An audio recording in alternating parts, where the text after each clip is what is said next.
மாண்புமிகு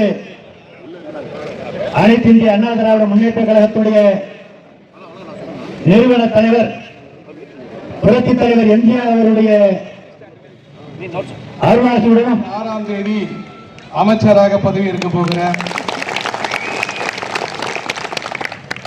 திருவள்ளூர் கிழக்கு மாவட்ட கழகத்தினுடைய செயலாளரும் இன்று நம்முடைய மாவட்டத்திலே 2 தொகுதிகள், ஒன்று மாதவரம், இன்னொன்று திருவெற்றியூர். இந்த தொகுதிகள் வென்றாக வேண்டும் என்பதற்காக நம்முடைய மாதவரம் தொகுதிக்கும் வருகை தந்தார்கள். அந்த வகையிலே இந்த தேர்தலை இப்படித்தான் வேலை செய்ய வேண்டும், இப்படி வேலை செய்தால்தான் நாம் வெற்றி அடைய முடியும் என்று பலவாறாக நமக்கு படித்தார்கள்.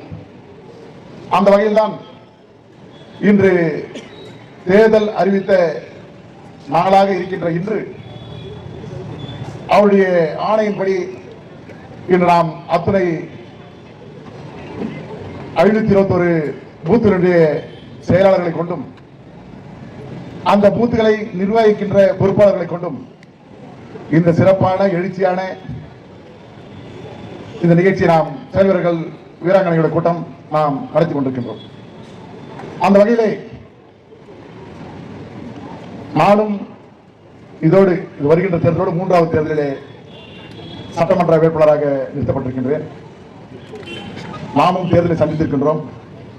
ஆனால் இன்று இந்த தேர்தலிலே நாம் வெற்றி வாகை சூடுவதற்காக, அதாவது பூத்திற்கு ஒருவர் ஒரு பொறுப்பாளர் என்ற வகையிலே இங்கே வருகை தந்து ஆர்ப்பரித்து அமர்ந்து கொண்டிருப்பதை பார்த்தாலே நாம் வெற்றி பெற்று விட்டோம் என்ற நிலைமை ஒவ்வொருவருக்கும் அது உணர்த்துக் கொண்டிருக்கிறது. இந்த நிகழ்ச்சியை பார்த்தாலே நாம் இந்த 2026 தேர்தலை சந்திக்க வேண்டும். இதில் 2026 தேர்தலை வெற்றி பெற வேண்டும்.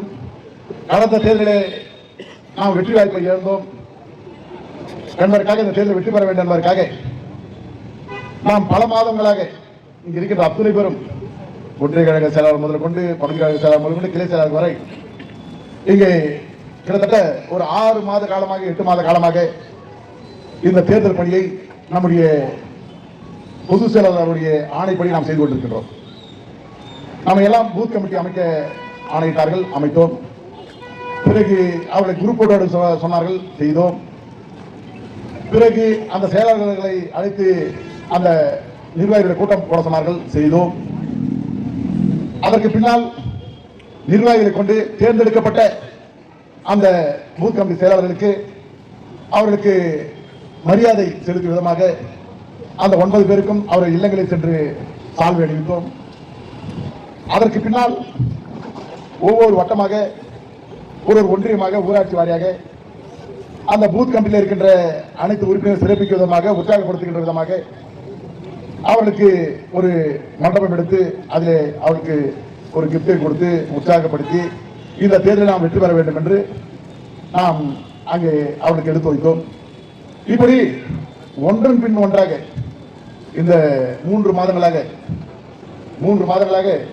அதாவது ஓய்வில்லாமல் அனைவரும் உழைத்திருக்கின்றோம். ஒருவருக்கு ஒரு சளைக்காமல் உழைத்திருக்கின்றோம். அதில் எந்தவித மாற்றமும் இல்லை. ஒரு கூட்டம் பார்த்தீங்கன்னா ஒரு ஒன்றியத்தில் போடுறாங்க. வில்லிவாக்கம் ஒன்றியத்தில் சிறப்பான மாநாடு போன்ற கூட்டம் என்றால், புழல் ஒன்றியத்தில் ஒரு சிறப்பான மாநாடு போன்ற கூட்டம். அதே போன்று நம்முடைய பகுதி என்று எடுத்துக்கொண்டால் கிழக்கு மேற்கு பகுதியில் மாநாடு போன்ற கூட்டம். ஒரு வட்டம் பகுதி ஒன்றியத்துக்கு நாங்கள் தலைத்தவர்கள் என்ன இல்லை என்பதாக வட்டத்தில் இருக்கின்ற நிர்வாகிகள் அங்கே அரங்கம் எடுத்து செய்தார்கள். அதே போன்று ஊராட்சியில் உள்ளவர்கள் அந்த பூத் கமிட்டி அமைத்து அங்கங்கே மண்டபம் எடுத்து அவர்களை சிறப்பித்தார்கள். உழைப்பு என்றால் உழைப்பு. அந்த உழைப்புக்கு ஈடு இணை எதுவுமே இல்லை.